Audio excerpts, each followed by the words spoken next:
And, back to the environmental justice issue, whether or not you're a community of that would be considered environmental justice, you're still having to negotiate between these really complex regulatory regimes, and it scares people, it frustrates people, and it really, Mary and I have both seen it. It's really traumatic, and I'm sure you have, Ted, too. You just, you get people that are just traumatized by the whole process, not only the physical process, but the actual paper moving process year after year. Is this project going to be built or is it not? What's my exposure going to be? Do I need to move? All these considerations that individuals have to deal with relative to their governments that should have their best interest in mind, that don't necessarily have their best interest in mind.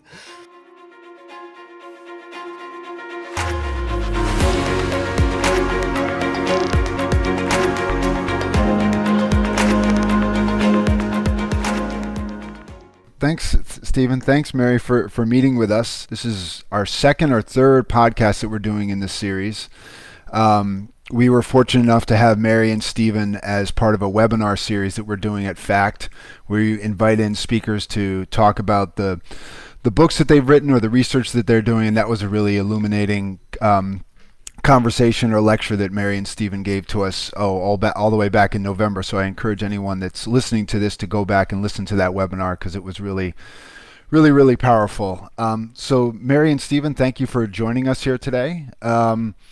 I guess I would like to start because I'm really curious about the path that you both took to getting to looking at climate crisis, energy violence type issues. So maybe if you both could equally give me a little bit of a background on how you got to where you are today, your name, your background, that kind of thing. Mary, you could go first maybe.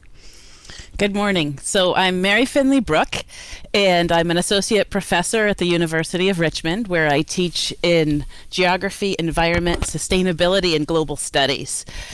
And the book that we're here to talk about, Climate Crisis, Energy Violence, I would say the research for it began many decades ago, and the ideas definitely underwent transformation, in part because of the climate emergency that we're in, but also because of the co-creation with Stephen Metts, and he'll be able to share as well that for the last 4 or 5 years, we've been dissecting the energy sector and really looking at deception.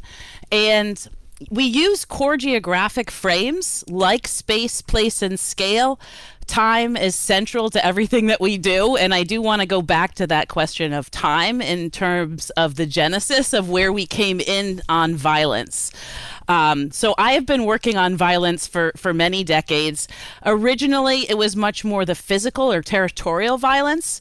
I was working mainly in Central America, and because of the climate impacts in the region where I was working for a couple of decades, the number of hurricanes and the devastation to the community forestry areas where I was working, that's when I really turned more to the energy sector. So it was not immediate, but it does go quite far back. And so when I graduated from University of Vermont, so I went through their environmental studies program, and I started my environmental major around 1990. So go Catamounts. I'm a Catamount.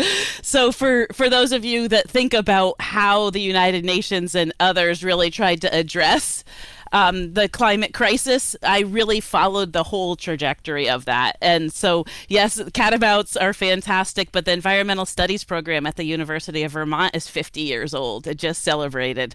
So that is something that I was really attending to these issues in ways that maybe other institutions were or weren't doing. But I remember very clearly fighting because of Hydro-Quebec being our main source of energy. There was an expansion program, the Great Whale Project, and I remember working with other Vermonters and people in New York alongside the Cree to actually not have expansion of Hydro-Quebec.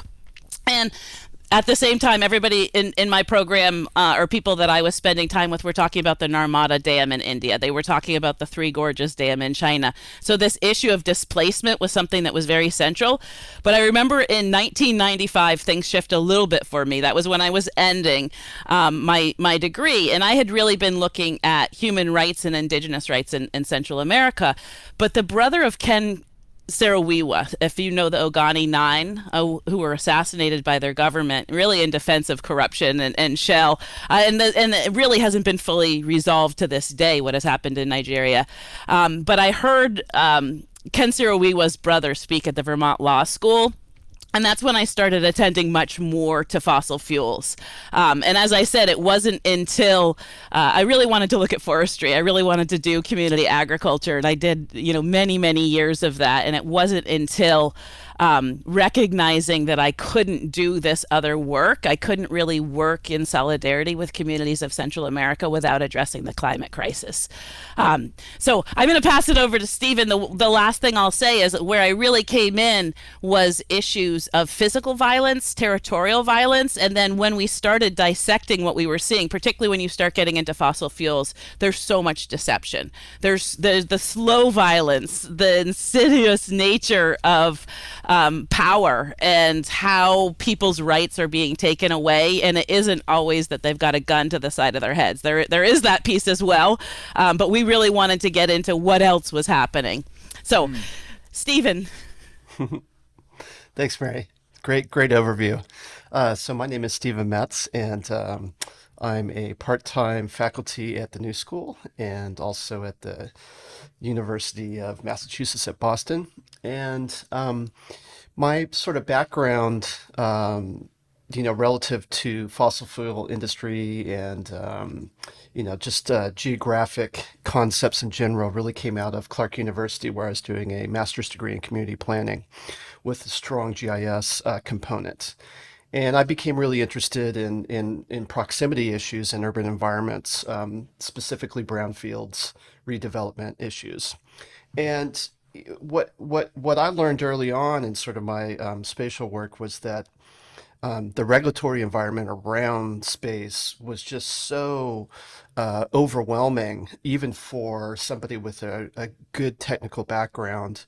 It's just really complicated, the sort of bureaucratic structure around space. And so I became just generally interested in how we would treat space and how we would model it from a digital computer modeling, specifically geographic information systems. So I've been teaching geographic information systems for a good decade and a half now, and my students that I'm teaching now are really interested in the same issues that got me going, which is how do we address proximity? How do we talk about at-risk populations, environmental justice issues? So my general framework is very, very spatial, and I think that's where Mary and I sort of hook up is understanding all these fossil fuel issues with a geographic backbone. And I would say my fossil fuel interests have really been spurred by my personal interests, but also my personal proximity to some of these projects. So, for instance, 2015, 2016, I became very involved in a pipeline expansion project that was very close to where I resided. So it was really touching me personally, and going through that whole process of watching a pipeline be built, compressor stations be built right in your quote backyard was pretty shocking to me. And I learned a tremendous amount through that whole process. This was a project called the Millenium Pipeline, which was feeding new gas plants in the Hudson Valley area.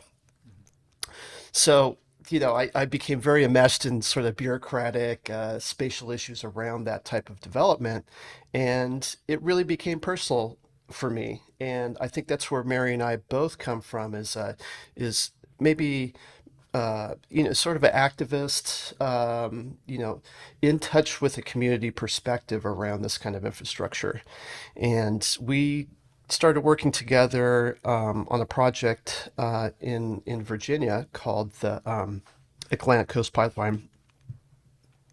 ACP, and that project was actually officially defeated Yeah. through a lot of hard work by a lot of people from a lot of different perspectives, uh, and and and so we started talking about actually writing this and giving a framework for our students to kind of understand these issues specific to fossil fuel development from a spatial, but also from an activist perspective, from a community development perspective. And so we're in the midst of wrapping up this book here in the next couple months, and the thread of spatial understanding throughout the book is very much there. But we're also looking at larger issues, greenwashing literacy and methane and energy literacy in general. Yeah. Maybe we could just start out. I have a quick question about the ACP specifically. I, following it kind of from a distance, I've been focusing on the MVP pipeline, which is in the same backyard. And my impression from the ACP is one effective way of fighting that was to demonstrate that it wasn't necessary, that the capacity to move stuff was already in place. One thing that I see with the oil and gas industry, specifically as it pertains to pipelines, is they act as if this is a necessary thing that they need, and yet they have the capacity in many parts of this country, and yet it's more of like let's just lock ourselves in a specific geography so that you can't get us out once our tentacles are in. Is that part and parcel with what you saw with the ACP? Part of it, at least. I can answer some of that, and certainly it is. We here in the Mid-Atlantic are on the other side of the Marcellus, and a lot of this is headed for export, whether it's Central America or the Caribbean, Latin America, going through the Panama Canal, and then obviously Asia and around the world. And so, yes, the gas was not necessarily for Virginia. Right. We did not need it. In fact, we've been trying to transition and end fossil fuels. We have some legislation here where we've really been trying to push beyond fossil fuels. But I think in that instance, I mean, as Stephen said, there were a lot of people working on the Atlantic Coast Pipeline, and the fact that you bring up the Mountain Valley Pipeline as well, it is really a test ground for this expansion, but it's also a test ground for our laws and our regulatory system. And it shows a lot of the gaps and weaknesses in our regulatory system. And so one of the reasons that the ACP was defeated was all the lawsuits. It certainly was the activist struggles. It certainly was the environmental racism that was enacted on the ground by the energy companies, but it also was very much all of the many lawsuits. A lot of those were about erosion and biodiversity and Right. things that we have on the books and we can use in our toolbox, but they don't address the big problems of pipelines. It's a real mismatch. That was part of the regulatory violence that we've really focused on, because yes, you can say that these pipelines cause fragmentation and there's harm to biodiversity. We know that. We know that there's all these impacts, but the regulatory system doesn't attend to the biggest ones. In many instances, climate, of course, but we also have a changing system in our federal level, whether it's the Environmental Protection Agency or the Federal Energy Regulatory Commission. Both the EPA and FERC are trying to say, no, we understand environmental racism. We understand the people's ability and desire to participate, and we're not those old institutions. The truth of the matter is they're still doing things very much the same. There has not been a lot of change. And so there's just such a regulatory gap between where we are and where we need to be in terms of sustainable energy. Stephen, did you have something else to add from the ACP? No, I think you hit on all the good spots. What one issue, Ted, is there's a pipeline that gets stuck in the ground, but then there's all this infrastructure, as you know. Yeah. And so the proximity to what's on top, Yeah. the actual ground facilities. So Yeah. with ACP, it was very much about the compressor stations, Yeah. and specifically one that was obviously, not well cited, which was the Union Hill project. Right. And, it was just very obvious that this was not the place to put a compressor station. Right. And, that was really their downfall, was their inability to recognize what a local community was telling them, which was, hey, we we are not who you are saying we are, Right. specifically in a racial context. Right. And I know that, for example, with FERC, I know that Jamie Raskin issued a report from his office that looked at someone 20 or 30 years of FERC approvals and found a 99% approval rate, which kind of begs to mind, I think his office even used the phrase rubber stamping. So yeah, we would like to see FERC, but their history demonstrates that they don't all, I mean, we have this with the Rover and the Nexus here in Ohio. We don't have a good faith effort between communities and FERC. So I think that's great. One thing I wanted to also ask about, which kind of you ended your introduction with, Stephen, is this whole, and I'd love for both of you to talk about this, is kind of the regulatory environment that you're talking about, the gaps in that around space and infrastructure. I'm thinking specifically about like the difference between, point source polluters in urban population dense environments versus a lot of the non-point source polluters and the aggregation of that infrastructure in rural environments and the collective impact of that over time. And I know that that's like a really hot topic in the quote unquote EJ space right now, is how do we apples and apples the definition of EJ in rural versus urban areas. And maybe, I know that's in your wheelhouse, so maybe if you could both comment on that. Well, I'd love to do just a small piece of that, continuing with the Atlantic Coast Pipeline, and then pass it over to Stephen. The piece that I would also like to mention as far as a regulatory gap with the Atlantic Coast Pipeline is the two termini, the two endpoints, right? One being in Lumbee territory in the Carolinas. That area is such a sacrifice zone. There's so much historical industry and contamination, and that really was not. Stephen was saying it's the compressor station in Buckingham that got the attention, and that was true. But every single compressor station on that system was a problem, and the terminus that was in the Carolinas was absolutely a problem. And the Lumbee are still fighting quite a number of different segment and projects associated with that. But the other one was down in what we call Virginia Beach or Newport News, our greater Hampton Roads area. And that is also a sacrifice area. Originally from coal, it's leaching all kinds of arsenic and the water is highly contaminated, but also now wanting to move into gas in those same locations. There's all this legacy pollution, and that never really registered. And so I actually think the worst environmental justice violations on that pipeline were never addressed. And the number of indigenous people impacted were as many as Keystone and some of these other really well-known fights. I think actually it was as many as DAPL, the Dakota Access Pipeline, the number of indigenous people that live within the close distance of the Atlantic Coast Pipeline. So it is one that we did defeat, and it's one that we want to pay attention and learn from. But I think some of the major lessons are just how unprepared the entire regulatory structure was to address these big issues. And climate was not the reason why it was canceled, and certainly should have been part of the equation.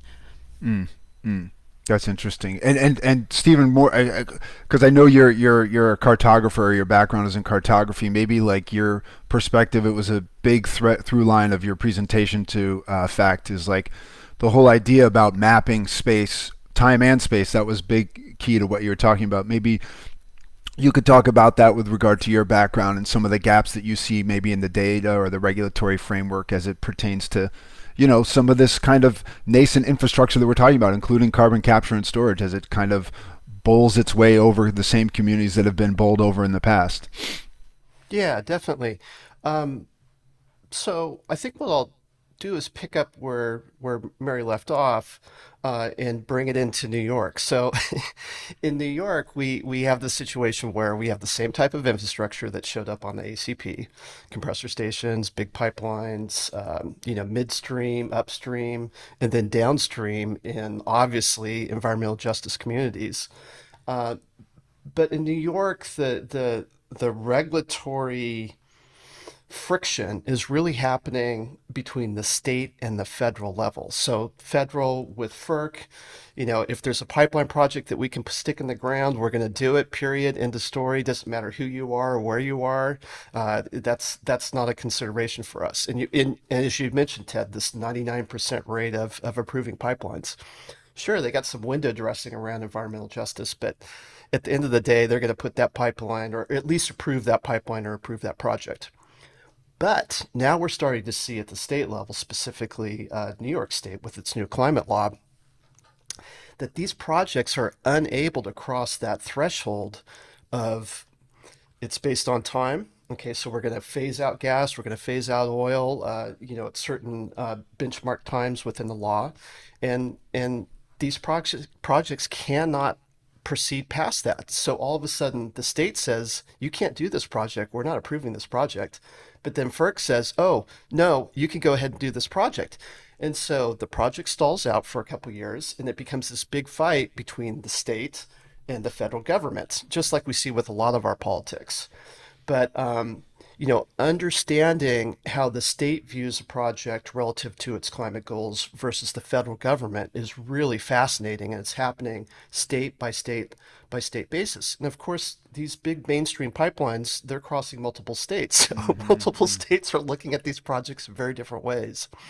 And back to the environmental justice issue, whether or not you're a community of that would be considered environmental justice, you're still having to negotiate between these really complex regulatory regimes, and it scares people, it frustrates people, and it really, Mary and I have both seen it. It's really traumatic, and I'm sure you have, Ted, too. You just, you get people, they're just traumatized by the whole process, not only the physical process, but the actual paper moving process year after year. Is this project going to be built or is it not? What's my exposure going to be? Do I need to move? All these considerations that individuals have to deal with relative to their governments that should have their best interest in mind, that don't necessarily have their best interest in mind. Yeah, yeah. I mean, I know in Ohio when the Rover and the Nexus went in, there was countless examples of off-duty county sheriffs and their like being used. I mean, I can't tell you how many times I heard.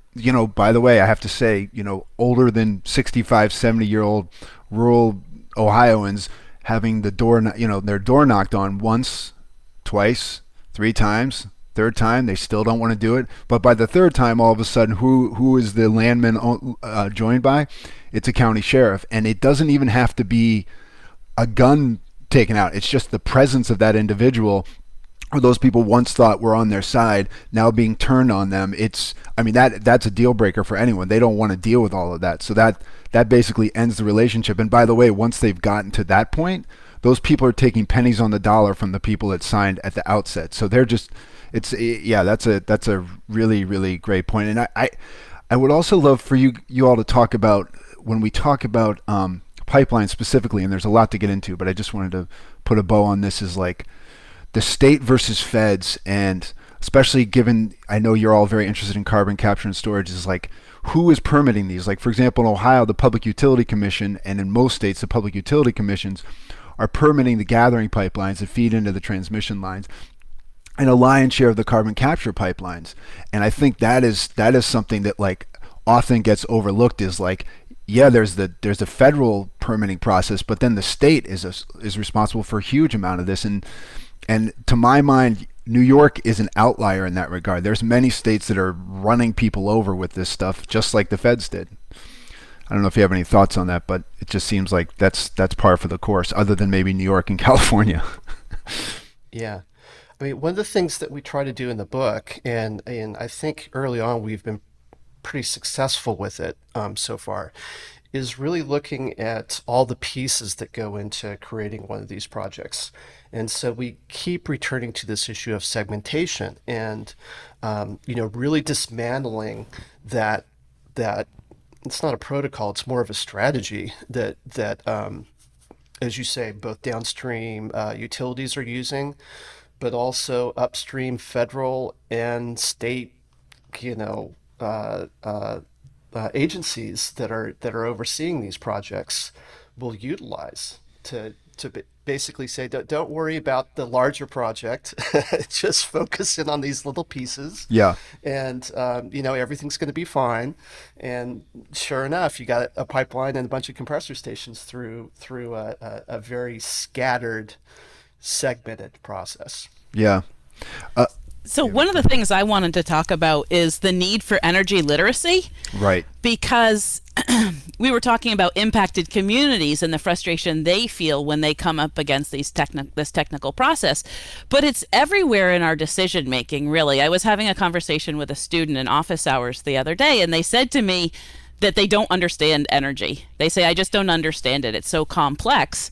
And the more that I've looked at it, and I understand especially investor-owned utilities and the ways that they're really looking for return on investment, they're really using lobbying to control the playing field, really to maintain power. It can be very simple. And there is a lot of complexity, but part of that is really this greenwashing. And so we'd love to focus a little bit here on the gas industry and what they've done with methane, because you've mentioned responsibly sourced and some of these other things. So I'd like to talk about methane and gas in general, and then talk about some of these kind of spin-off deceptions that are so current. So getting your head wrapped around gas has been really problematic for a lot of people because there has been so many millions of dollars pumped out by the industry in deception. And so their arguments are that it is safe. And then we look, of course, at all the explosion and fire risk, and we know that that is not necessarily true, that it's a safe fuel. They say that it is clean. And we, of course, where you look in the entire supply chain, there's many instances where there is a lot of contamination happening. And then, of course, they say it's good for the climate. And we know that that totally breaks down if you're measuring methane. And the point is, so the International Energy Agency is saying most government assessments of methane are as much as 70% off. And I would say it's probably in many instances could even be more than that, because there's really a range in how governments are addressing this. And that's why some of the work that Stephen and others are able to do from satellites is so important, because companies have been able to get away with, you can't see methane, and so, unless you have special equipment. And so they can get away with either just not counting or pretending that it's not venting in all instances from the entire infrastructure. And so looking at methane is incredibly important, partially because it is so ignored, because it is unseen, but also because of the potency of the releases. And so a lot of people don't address it. And in fact, I had a conversation this week that really registered to me. A colleague was saying, well, methane is your issue, like that methane is something that people specialize in and that doesn't impact every single one of us, not only from our whole energy system, but also all of our agriculture and our landfills. Methane is so much a part of everything, and yet we've been able to ignore it. And I think a lot of it has to do with this energy illiteracy, but also just really an ecological or an environmental illiteracy. And so how has then greenwashing been able to build on this? We've mentioned this idea of responsibly sourced gas. This is kind of the new way. The gas industry tried to pretend that it was a bridge fuel. That was blown away about a decade ago. So now they've come back with these other ways to try and build out and lock in. And the thing about responsibly sourced gas is it's supposed to be below a certain threshold for methane emissions intensity and use best practices. And anybody who has been following the industry knows that a lot of their, we call them the best available control technologies, or some of these best practices are very much defined by industry, and they're very much done on cost basis. And so they'll say, this is what all the compressor stations have done, so we're this much better than all of those other ones, but to do anything more than that is cost prohibitive. And so they actually could have much better control technologies, but don't even bring it into the conversation. And so we see with this renewably sourced gas that they're supposed to use best practices. Well, what does that mean? I mean, slightly better, but it also is supposed to be certified. And we know that there is no it's only for the upstream that they're certifying. We know that the leaks come through the whole system. We just were talking about distribution, for example. And then there's no universal or industry standard for how to do this certification. So it creates this nebulous good, but it doesn't actually have any of the structure in place to make sure that it was any cleaner. We can definitely talk about how that's true in hydrogen and LNG and other areas, but I think first of all, addressing methane literacy and energy literacy and getting people to understand that no, it is not too complex, and it's absolutely essential that we all have basic understanding of methane. Yeah, that's a great point. Yeah, I mean, I was paying attention to responsibly sourced gas, a couple of years ago, and it was all I could think about in my mind's eye was like, this is just like, quote unquote, this is like they're taking LEED certification for buildings and they're trying to apply it to like a well so that they can have some, so that like Antero or Gulfport can have some nice sign on their well pad saying this site has achieved some sort of greenwashing certification. Which, as you said, it's they're working with folks like Project Canary and some of these others, and it's dubious at best. And I'm wondering, building off of that and what you said, what we see also with, and I don't know if this is an area you've delved into, but I know that, like, for example, with East Palestine and the train derailment, that there's a huge concern about the role that private equity and some of these large investors are playing a role, and they're dangerously removed from the patterns and processes that they're kind of like responsible for, and the moving parts. Like, it seems to me that like there's some players that are getting involved. I think one of you mentioned Wall Street already, but this like laser focus on efficiencies and profit, and kind of to Mary's point about like, how can we greenwash this thing, because we know the gig is up. It's really a stunning turn of events for late stage capitalism. I'm wondering if you have any thoughts on that. Oh boy. So yeah, I mean, a lot of these projects are funded by private equity. So specifically, there's a project that I'm involved with called the Dan Scammer Power Plant, which is on the Hudson River, and yeah, it's all New York, it's all New York cash trying to get in and build this gas plant, and they get caught up in this situation where it's obvious that's not going to fly at the state level, and they just keep pushing and keep pushing, and they got a good law firm, and they just keep pushing and keep pushing it, and the state just doesn't know what to do with them. They just keep coming back and trying to get this project through. So yeah, the private equity thing is pretty intense, and especially with crypto. So in New York, Yeah. we had a real big push a couple of years ago, until just recently. There's actually this moratorium that's been put in place at the state level, at New York state level. But these plants, they go online 24/7, and they're just producing a mass amount of emissions off gas to run these crypto shops, and things like that are obviously not in the public's interest. They're in private equity's interest, but they're not in interest of a larger populace. That's definitely a thing now. Yeah, yeah. And Mary, maybe I was wondering what you would, especially with regard to crypto, I mean, and just kind of some of the blue hydrogen stuff. There's all of these topics that are kind of very sexy right now. And I think it's like there's well-intentioned people that are looking for solutions and for these things to be a solution, not crypto necessarily, but blue hydrogen, green hydrogen. And it kind of speaks to what you're saying about methane and energy literacy. It's the gap between what people are hoping their allocation of their dollars will address and what it actually is addressing seems to be growing because of that lack of literacy. Is that your take on it generally? Yes, and of course we want to find solutions. And hydrogen sounds so great. Like, if you think about it, everything, if you know nothing, hydrogen sounds like the perfect green solution. About 95% of the hydrogen that's being produced now or is in planning is with fossil fuels, most being gas. And so it is not the solution that people are thinking. And in fact, it would require a whole lot of new infrastructure, because if you try to mix in the numbers they're still doing research on, but certainly more than 20%, you would need to have new appliances, and you would need to have new pipelines. And so it's billions of dollars, again, that continued lock-in, and we don't have it at scale. Like, that's the problem with carbon capture and storage as well. It's a great idea in theory, right?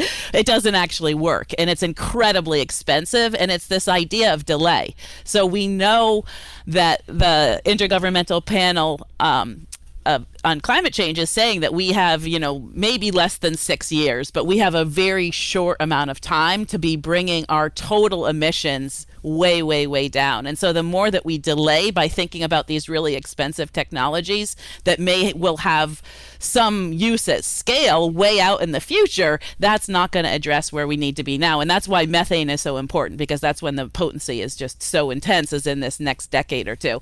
And so thinking about these long-term solutions that we do not necessarily have the technology to be able to achieve yet, that would require all of this build out and be very expensive, for a promise in the future, is certainly uncertain. But the carbon capture and storage is just incredibly problematic, because there has been attempts to do this. Like, we have put billions of dollars into this technology in many places, and we had already really come, people who were doing research on this, until maybe about 2 years ago, where it's come back as a new topic, so that we don't address the emissions reductions that we actually have to do. But what we see is that it is just not functioning anywhere near the percentage that we're writing into legislation at the federal level. We're counting on it being able to sequester amounts that it has never been able to do, and at scales that it has never been able to do. And so it's a fantasy, but it's a very dangerous fantasy. Yeah, I mean, it calls to mind, Exxon's LaBarge project, I think, where, even if you look in their filings with the SEC, they report that they're able to sequester like a quarter of what it is they promised, and they're getting the 45Q tax credit stuff that seems to be all the rage right now. And I love what you said about, like, we're actually banking on this as part of like the solution, and we're not accounting for the error bars within all of this stuff. It's very, very dangerous. Go ahead, Stephen. Sorry. Oh, I was going to say, getting back to the literacy issue and thinking about CS and hydrogen projects and, all the new fancy stuff. Visualizing the existing stuff, part of what's happening here is that we get to envision a future without taking into consideration what actually is happening right now. And the earthworks and frac trackers of the world that are interested in tracking and mapping and visualizing the existing structure, that's absolutely critical, because as we bring on new satellite projects, and we're able to see methanes, especially super emitters, we have a big problem on our hands that's not going to be solved by these fancy technologies. We have to do some really hard work to capture or stop what's actually being put in the ground right this very moment, for both domestic use, but also for this increasing interest in putting it on a boat and shipping around the world as LNG. That nobody is quantifying this in a way that the public can understand, that we really are doubling down on a network that's built onto the old 20th century gas network, that's gas and it's LNG, and it's figuring out a way to make this most profitable as a worldwide market. And so, again, these dodges that are taking place, hydrogen and whatever it is kind of subterfuge around the thing that's really facing us right now. Is how do we get control of this existing network? Yeah, dodges is a good word for it. So I'm wondering, when we think about solutions and going forward, and your use of the word fancy, I think that's like the whole, everyone's attracted to a bells and whistles kind of project that they can put their name on, or that a bill can be written for, or a tax credit can be written for. And when I think about the future, I don't think of fancy. I think about like regenerative agriculture and agroforestry, and the soils that we have in this United States that have been depleted for so many years, and their potential to just sop up a whole bunch of CO2. I'm wondering, like, we on our side of the aisle, we kind of bludgeon people a lot with like the bad stuff, but I'm wondering what you all are thinking about, that aren't the sexiest projects, but have real practical and scalable, to your point, Mary, potential. Well, I could go through any scale, governance level. I think some of the most important stuff does have to happen at the global level. We just have not really addressed this the way that we need to. And I'd love to suggest that it was going to be the United Nations, but I've been doing this work for too long to have too much enthusiasm for that very slow process. And especially looking at the countries where negotiations are happening right now. They're oil companies, they're oil states. And so that's problematic. But the fossil fuel non-proliferation treaty, I actually think has some real potential. And also the ban on plastic. There's a lot of momentum at a global level to ban plastic, and it's coming from so-called developing countries in many ways. But those types of top level things do need to happen. It's not going to be the only solution. I'd love to talk about some of the really local stuff, but I do think that we really need to stop plastic, and that we need to really get a handle on fossil fuels in ways that we haven't done. And so I'm always looking for ways that we can really shift the conversation. I look a lot at the lawsuits. And so there's a lot of youth lawsuits. So right now in Sweden, there's hundreds of youth with Greta that are suing their government. We know that that's happening in the US, in Canada, Australia. And increasingly, I think companies are going to be able to be sued for their net zero claims that are obviously not factual. Their claims about carbon neutrality. There's going to be more and more lawsuits that are coming out that really force people to be more honest about these. And it's happening here and there. But it really is going to be more comprehensive, I think, once we get more momentum in these lawsuits.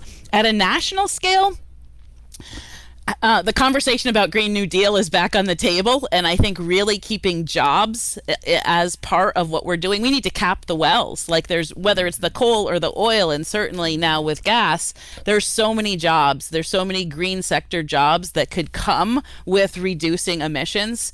And so thinking about that and really pushing EPA and FERC, as we've already mentioned, to follow what they say they are doing, right? They really say they're interested in participation. They really say that they understand environmental justice. They have not proven that yet. And so it is going to mean being really strong in opposition to things like the Willow Project and the Mountain Valley Pipeline that are very clearly environmental racism, but also just for climate reasons and for so many reasons just can't move forward. So we can't at a federal level in our administration say we are worried about climate, we're worried about environmental justice, and then go ahead with the Willow Project or with Mountain Valley Pipeline. So really stopping some of these big ones and getting more attention to why they are so harmful in many ways. Obviously, we've talked about Frack Tracker and some of the watchdogging that happens. And so whether that is getting reports to the press, whether that's supporting what communities on the ground are saying, amplifying those local voices, and really reporting, getting things on the record with regulators. So there's a lot of things that can happen, again, both at a national level, and then I'm going to move into the state, because that is where a lot of us work. Yeah. So Virginia has been really interesting in both our successes and some of our backsliding in this administration currently with Governor Youngkin.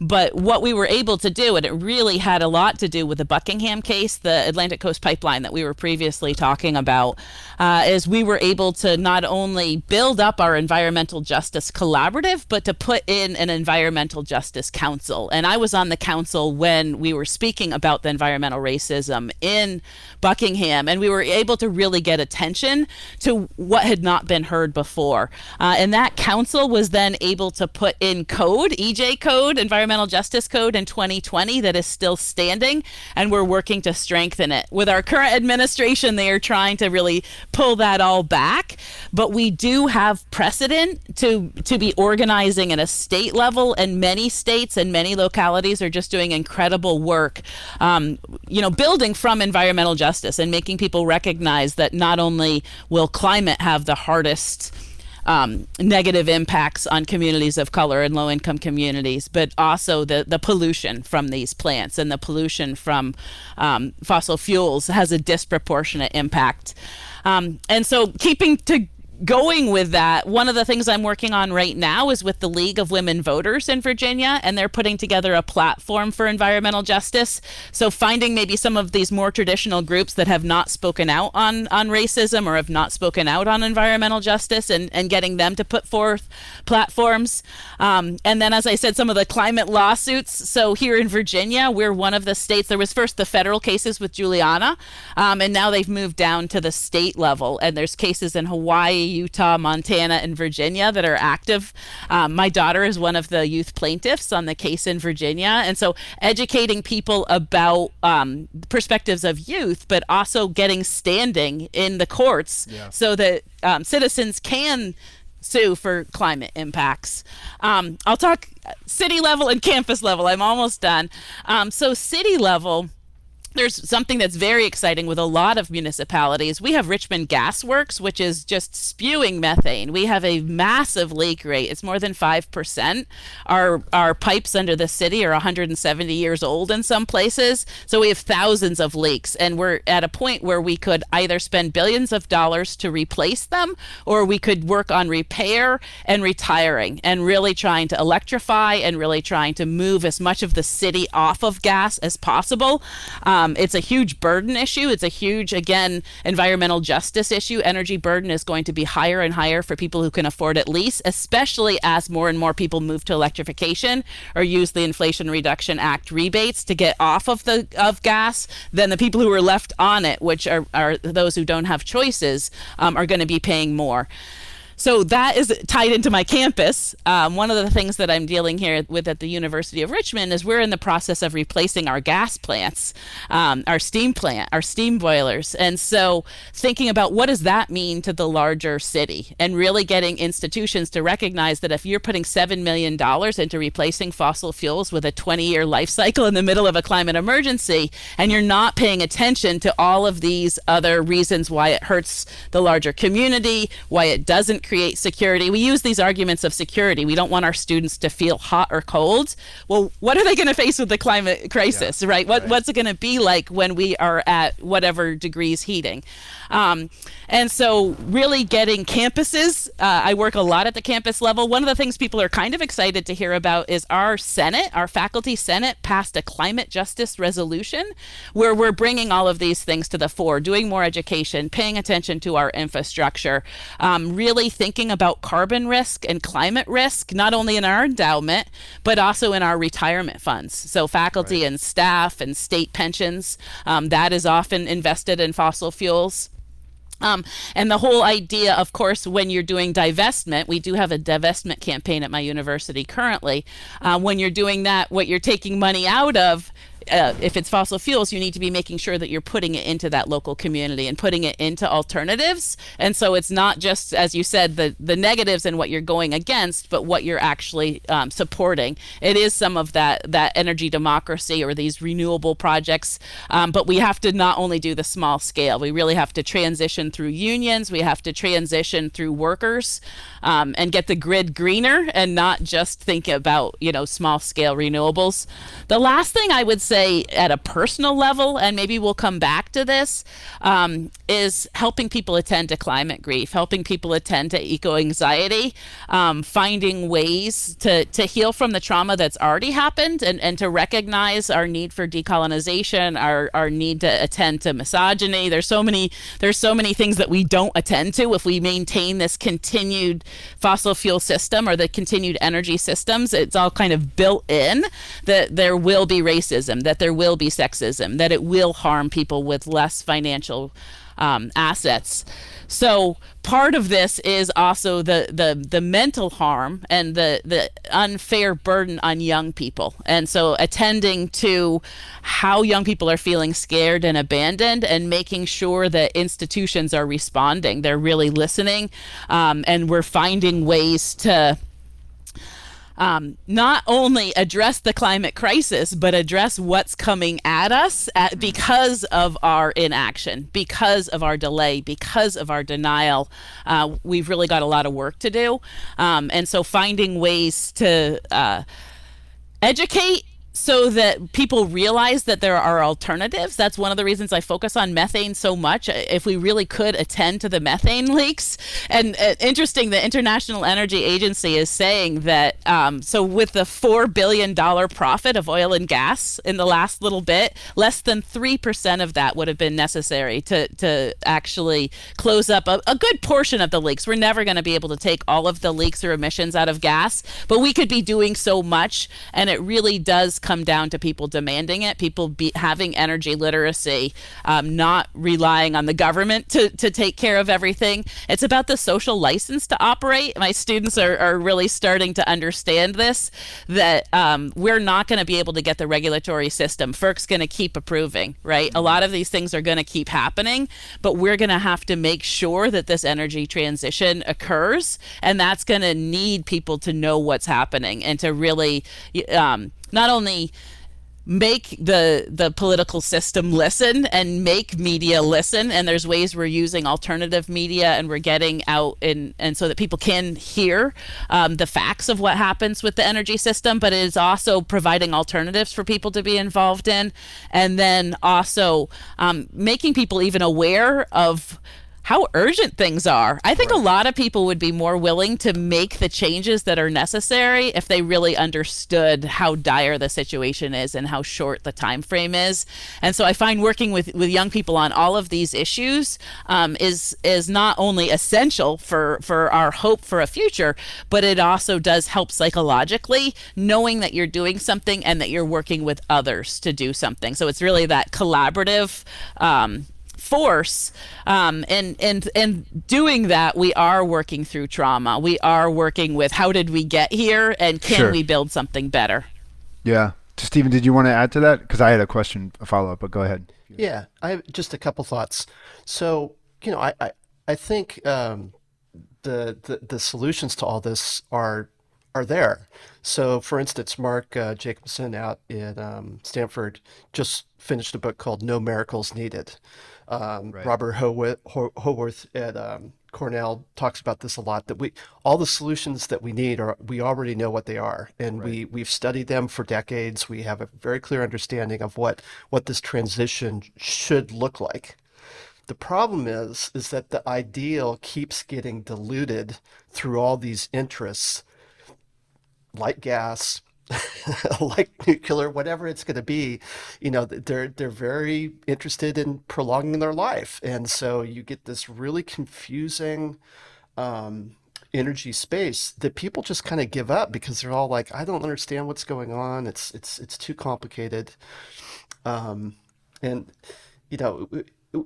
need to reinforce the idea that it's pretty straightforward. we need to stop digging holes. And we need to start using solar and wind and battery storage and developing projects that we know work, that have a proven track record, and that we can scale those up. And everybody needs to get behind that and be serious about it. In New York City right now, we're in the next few days, we'll find out how robust it is. But there's going to be a rule for new construction that states that you can't put, gas infrastructure in these buildings. And of course, that's happening across the United States at the local level and at the state level. But one thing that's really interesting about New York City is, you're walking around, and now in each building, you have to put up your rating, your energy efficiency rating per building. So it's really fascinating to walk through New York City now and look at buildings and just look at their scorecard. It's very easy to understand. It's an A, B, C, D system. And on your block which buildings are really bad and which ones are okay. And, just that sort of simple, it's a very simple thing to just put up a 8.5 by 10 or 11 piece of paper that states, here's my rating for the building, makes a big, huge difference. It's this moment of transparency where everybody can start to say like, oh, we got problems here that we need to address, that we can see them again, this visualization process. Yeah, that's a great point. So I wanted to ask a question about that, but I wanted to go back to what Mary was saying, and there was a lot said there. So I'm thinking specifically, I teach at John Carroll, and one thing I try to say to my kids is like, you can listen to Hollywood and you can listen to all of the like black swan events that are supposedly going to be, brought to bear on you, or you can just pay attention to the day-to-day impacts of this. If your parents happen to have a condo in Naples, Florida, as my parents happen to have a condo in Naples, Florida, in all honesty, and the fact that the real estate the property insurers are going to be pulling out of large sections. They're pulling out of Oklahoma because the injection wells and the earthquakes are causing the foundations of those homes to pull out. And I think it's like one thing I get frustrated with is this like focus on these these black swan events, when really it's the day to day that you need to be focusing on, because that's where you're going to be impacted. And I'm struck by the fact that tends to resonate with students. But also, one thing I get worried that we're not talking about is climate migration, and people internally within the United States, people in Central and South America. Trump talked a lot about people, all these horrible people. When climate change, when the boiling frog that is climate change, does what it does, it's going to make that look like child's play. And we're going to have people from within the United States and California and Texas moving to areas of water surplus, like where I live in Cleveland, even though they probably never thought they'd live in Cleveland. And how do we treat those people with empathy and with open mind, rather than treat them probably the way that some dystopian model treats them? It's like, that's a very real thing. I always say to my kids, like, by the time you're my age, these are going to be things that California is no longer going to be inhabitable, and you need to like think about how you're going to open your arms to these people, because it's super concerning. And it's like, I think that a lot of kids get drawn into these, like, they're so concerned with social media and some of the like Hollywood representations of this, but yet some of the most powerful like movies that I've seen about climate change just deal with the day-to-day impacts of climate, and like how does that play out. So I really appreciate what you said about the youth, because I'm very hopeful that, and I have a 9.5 and a 5.5, so I'm very hopeful about that. And I'm also wondering, when you were talking about the ratings for buildings, Stephen, and cities like New York City, it kind of like begs the question. It's like the natural follow-up to a question about New York City or San Francisco, is like,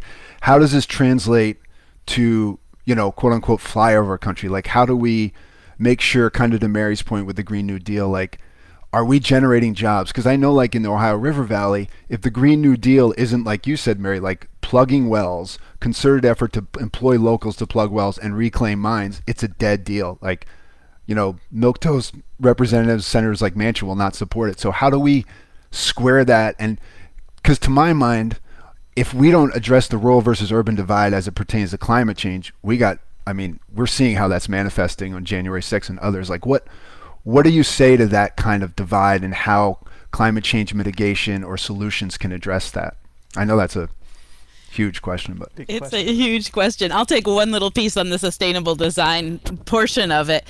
So we're talking about young people. So I have an assignment I do in my classes, and it's come to take up many weeks of the semester, and it is sustainable design. But the reason why it takes many weeks is I get students started in thinking about how would you create a community. And I used to think this was such a false exercise, because who's creating a community? But with sea level rise and displacement, we are actually going to need to create a lot of housing, to create a lot of places for people to live. But the reason why it becomes a multi-week exercise is I say, okay, what about the climate refugees? And they hadn't thought about it. But it has to go much further than that. It has to be, what about the homeless people? Look at the rates of homelessness. I don't know where, as far as where you live, but where I live, our vacancy on apartments is less than 1%. It is almost impossible to get housing. People who are professionals like me are getting turned away because they are being outbid on rent, not just on housing. So nobody can find a place to live, particularly if you're low income. You're being displaced, you're being pushed out. And so thinking about housing and jobs, but it really isn't just the climate refugees, which will definitely happen. And when I think about Hampton Roads and Virginia Beach area, that's our largest population zone that's going to go underwater first. And so all of that coming inland, but then also, how do we actually house and employ people? How do we create the jobs that people need in these new industries, as we're also still dealing with the devastation of climate impacts and extreme weather? So we're going to have to build new cities and build new localities, as you were talking about urban and rural, but we're also going to have to address the costs of our inattention to climate this whole time. And we're not going to have the new materials that everybody thinks. So when I do sustainable design, I say recycled materials. What can you reuse? Can you build into the earth? How can you use vertical space? How can you bring in technologies that we've really been ignoring, whether it is geothermal or like, how can we really do things differently? Because we are going to have massive migration.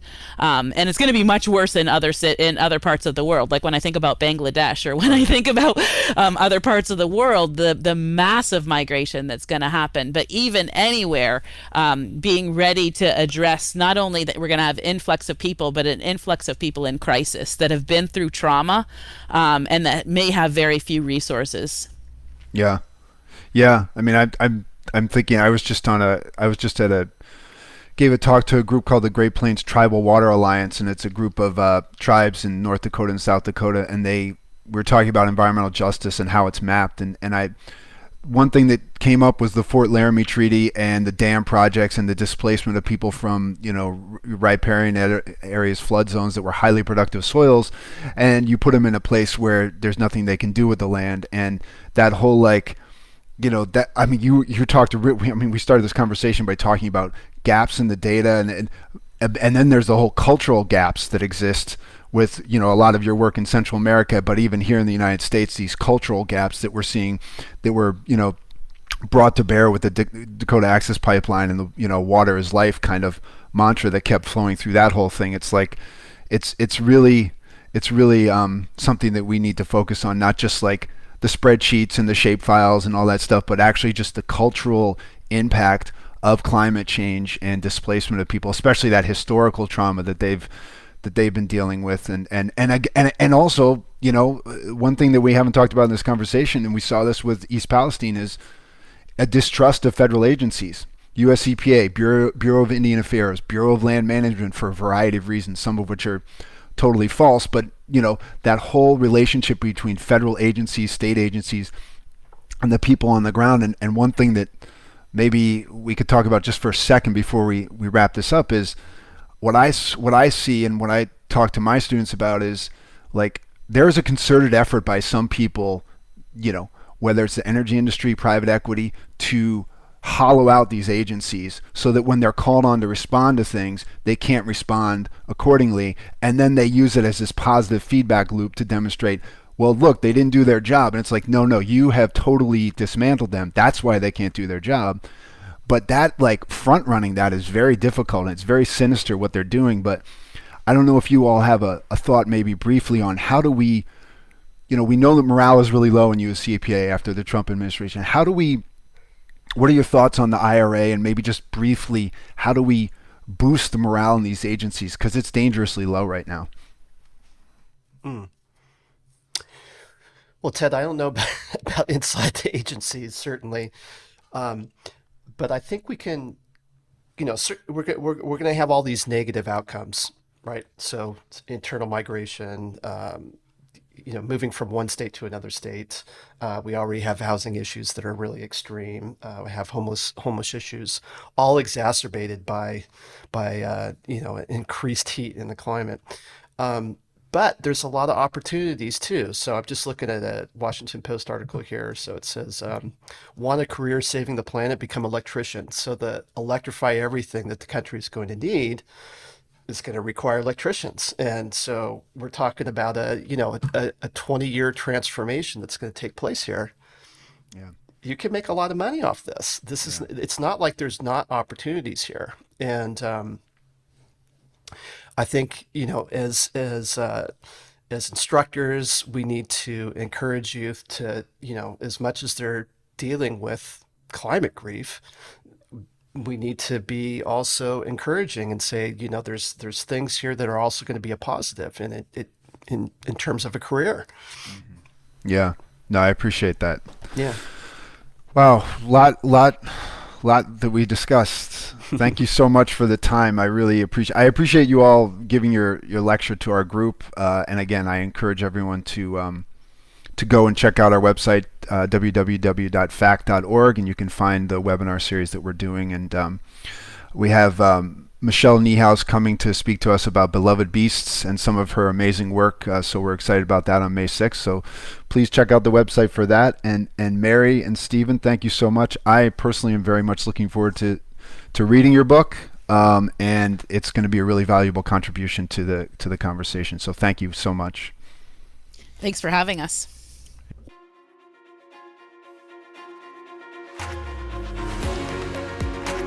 You've been listening to Just the Facts, a podcast of Fact Ohio, faith communities together for a sustainable future. To learn more about Fact Ohio's mission, visit us at factohio.org. That's FACTOHIO.org. Until next time.